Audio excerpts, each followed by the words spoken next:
강론으로 들어가자면은 첫 번째는 우리 이사장님께서도 이야기하신 김정일 건강 문제입니다.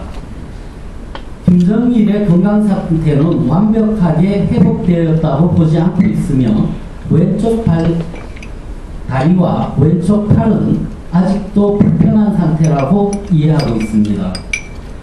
그러나 북한의 대남 공작이라든가 남한에 대한 적대시 행동은 김정일의 건강이 악화된다면 대남 도발을 더 활성화시킬 것이라고 예상하고 있습니다.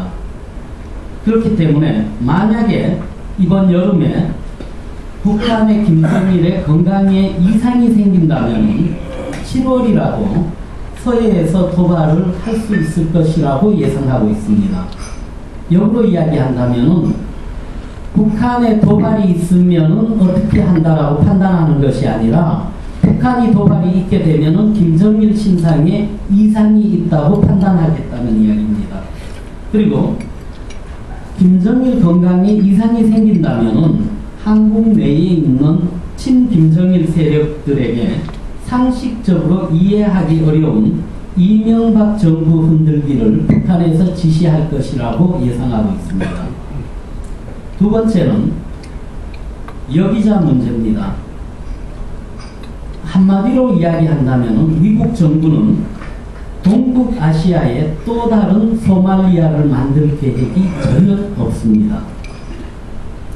그리고 여기자를 현재 강제노동교화소에서 12년형을 북한이 언도를 내렸습니다. 그러나 아직 이 교화소로 보내지는 않았습니다.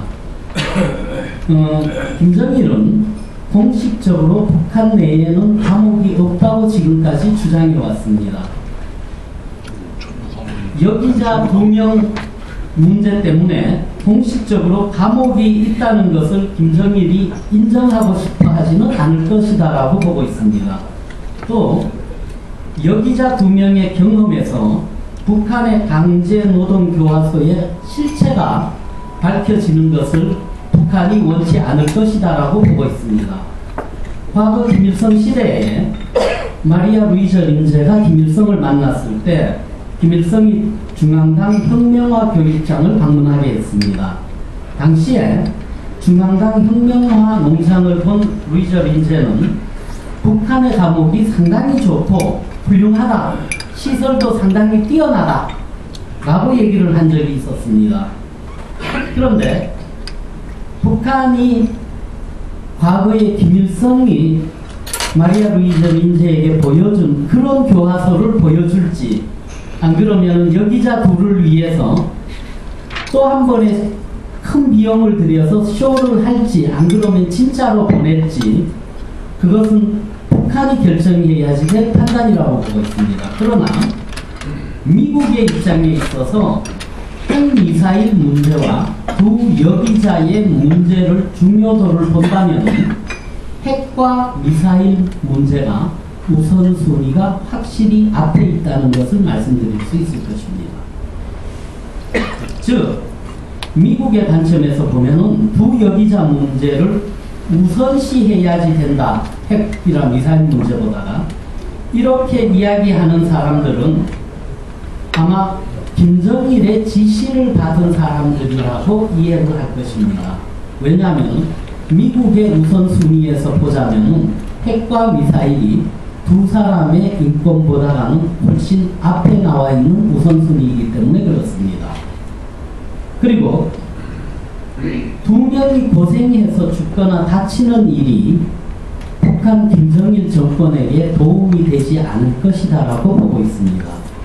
그리고 북한이 두 명의 여기자를 강제노동을 시킨다면 그 두 명은 자유세계에서 북한의 강제노동소를 직접 체험해본 최초의 인물이 되게 될 것입니다. 그리고 만약 나와서 책을 쓴다면 아마 베스트셀러가 될 거라고 보고 있습니다. 그리고 정말 강제 노동 수용소에다가 집어넣는다면 돌아와서 북한에 대해서 절대로 좋게 쓰지는 않을 거다라고 보고 있습니다. 그리고 또 하나는 만약에 강제 수용소에서 2명의 여기자 중에 1명이라도 죽게 된다면 전 세계의 언론을 상대로 북한이 싸워야지 될 것이라고 보고 있습니다. 그러나 그러한 싸움에 미국이 북한 편을 들어줘야 할 이유는 없다라고 보고 있습니다. 그리고 그 어떤 경우가 되더라도 북한 정부에게 유리하지는 않을 것이라고 보고 있습니다. 그리고 북한이 아무리 노력하더라도 두 여기자의 석방이 북한의 핵과 미사일과 바꿀 정도로 우선순위가 바뀌지는 않을 것이다라고 보고 있습니다.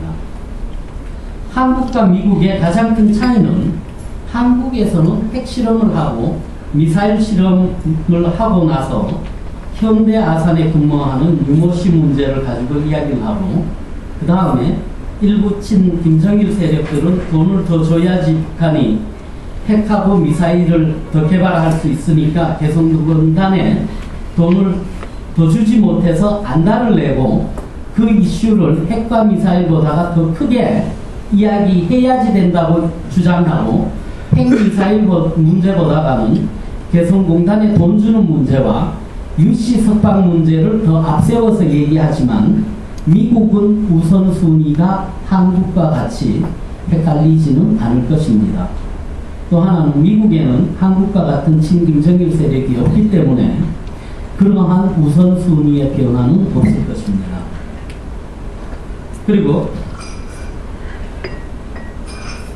핵미사일 문제와 관련해서는 북한의 핵을 용인할 수 없으며 폐기시키겠다는 한국 정부의 의견을 적극 지지하고 있습니다. 그리고 북한 핵을 폐기시키기 위한 경제적인 압력을 더 1층 가속화시킬 것입니다. 방안으로는 물론 경제 제재를 생각을 하고 있으며 미국 오바마 정부는 무력이 아닌 경제적인 제재로도 북한이 핵을 포기하도록 할 수 있다고 믿고 있으며 유엔이 협력해서 꾸준히 북한을 압박한다면 북한이 핵과 미사일을 포기할 것이라고 믿고 있습니다. 북한 선박 검색에 대해서 말씀드리겠습니다. 북한 선박이 미국과 일본의 항구에는 들어오지 못할 것입니다. 그리고 북한 소속의 선박이 한국 항에 들어왔을 때 검색을 어떻게 하느냐가 중국이 북한 선박을 어떻게 검색하느냐와 연결될 것이라고 봅니다.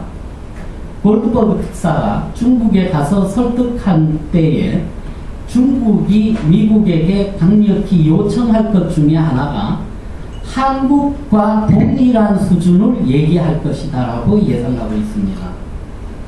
그리고 한국 정부가 친김정일 세력의 압력으로 적극적으로 나서기가 어렵다면 일본 방위성이 한국 정부 대신 적극적으로 대북 선박 검색에 나설 수도 있을 것입니다. 그리고 친김정일 세력 때문에 움직이기 어려운 한국 정부의 입장은 충분히 주변 국가에서 이해할 수 있기 때문에 한국 정부가 적극적으로 나서지 않더라도 이해될 수 있을 것입니다. 중국은 개성공단 등 420여 개의 한국 기업이 주는 돈이 중국이 북한에 지원하는 금액의 50배 내지 100배라고 주장하고 있습니다. 물론 이 주장이 사실이다라고는 이야기할 수 없습니다. 왜냐하면 중국식 과대 포장이 있다고 보기 때문입니다. 그러나 중국 정부의 학자들이나 관리들은 중국은 퍼주기는 안 한다. 무조건 북한에 퍼주는 것은 한국이지 중국은 아니다. 이렇게 주장하는 중국의 관리들이나 학자들의 말이 무조건 틀렸다라고 얘기할 수도 없는 입장입니다. 왜냐하면 중국 관리들은 비공식적인 자리에서 북한 경제 제재에 동참을 이야기를 하면은 중국은 한국도 그냥 퍼주고 있는데 왜 중국에게만 북한하고 사업하지 말라고 하느냐. 북한 선박은 한국에 자유롭게 다니는데 중국만 규제하려고 하느냐. 왜 한국 선박은 한국에 오는 북한 선박은 가만두고 중국만 가지고 그러느냐. 중국은 북한을 방북한다고 그러더라도 방북에 따르는 뒷돈을 주지 않는다. 그러나 북한에 들어갈 때 한국 정부는 사람들은 동공연하게 뒷돈 주고 들어가는 거 아니냐.